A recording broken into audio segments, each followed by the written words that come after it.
फिर क्यों भागने लगी माँ वैष्णो देवी? यह सवाल इसलिए चौंकाता है क्योंकि देवी भागती नहीं है, लेकिन त्रिकूट पर्वत पर एक समय ऐसा आया जब माँ वैष्णवी को आगे बढ़ना पड़ा।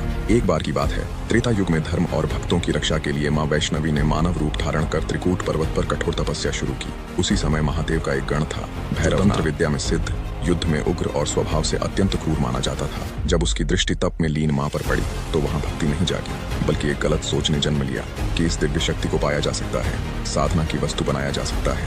भैरवनाथ ने माँ का पीछा शुरू किया। माँ ने उसे सोचा, संकेत दिए कि यह मार्ग विनाश की ओर ले जाएगा, लेकिन जब किसी की बुद्धि पर अधिकार की लालसा हावी हो जाए तो चेतावनी व्यर्थ हो जाती है। माँ वैष्णवी तब गुफाओं की ओर बढ़ी। यह पलायन नहीं था, बल्कि समय देना था, ताकि सामने वाला स्वयं अपनी सीमा को। लोक मान्यताओं के अनुसार मार्ग में हनुमान भी प्रकट हुए और भैरवनाथ को रोकना चाहा, लेकिन माँ ने कहा कि यह परीक्षा उन्हें स्वयं पूरी करनी होगी। आदि कुंवारी से लेकर पवित्र गुफा तक भैरवनाथ माँ का पीछा करता रहा, यह सोचते हुए कि वह आगे बढ़ रहा है, जबकि असल में वह अपने ही विनाश की ओर बढ़ रहा था। अंततः जब वह गुफा तक पहुंच गया, तब माँ ने अपना सौम्य रूप त्याग दिया और माँ काली का उग्र स्वरूप धारण कर लिया।